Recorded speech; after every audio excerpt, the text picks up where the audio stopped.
Hello, I'm LuNEJuNE, and in today's video, I'll be showing you the AFK deck. This deck is something I found while messing around in co-op, and it works great for AFK players and not their partners. Well, let's get into the video first and I'll explain everything.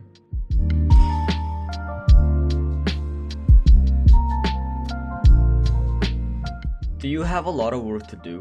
Do you need to go outside and do something? Or do you need to use your phone for something else? Well, you're in luck, cause I'm going to introduce the AFK deck.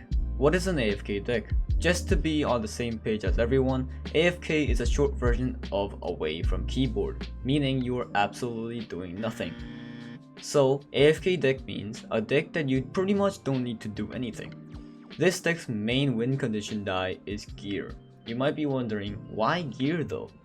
Gear, once it's connected to more gears, it deals massive amounts of gear damage. But something better than massive amounts of damage is the fact that it can hold on its own because the output damage is just insane. There are two variations of this deck that I'm going to show. This might look like the traditional gear PvP decks, but it's a little different.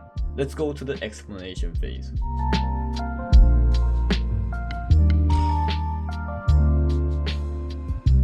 This deck has sacrifice and supplement with mimic. Yes, no growth, so it's growth friendly. What you want to do is use sacrifices by themselves or mimic. Yes, you heard me right, mimic. Supplements should only be merged with gear if they are blocking a potential gear placement. That way you get more value later on with supplement. The reason I didn't put growth in there was because when you put mimic and growth at the same time, sometimes a high pip mimic will spawn, ruining your gear setup.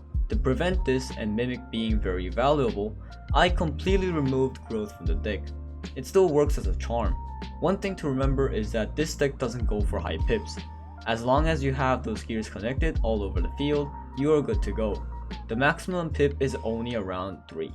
Try saving jokers for later. Only merge jokers if it can connect one or more gears. Also, this deck can get gears set up in just around 13 waves, which isn't much. One downside to this is that sometimes you will only end up at wave 25.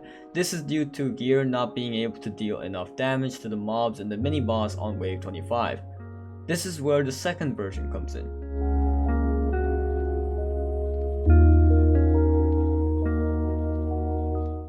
This is the safer option, and pretty much all of my games has gone to wave 30.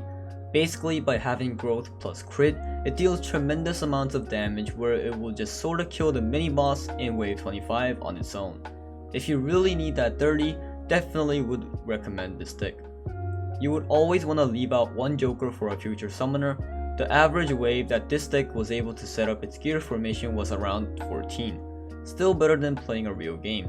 Your teammate is gonna like this deck more than the first one since it seems like you are actually playing the game and dealing proper damage.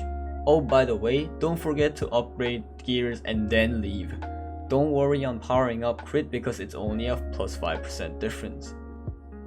I have both of these decks corresponding gameplays at the end. I will cut the non-commentaries as soon as I power up gear to the max. Have fun using this deck, and see you guys in the next video.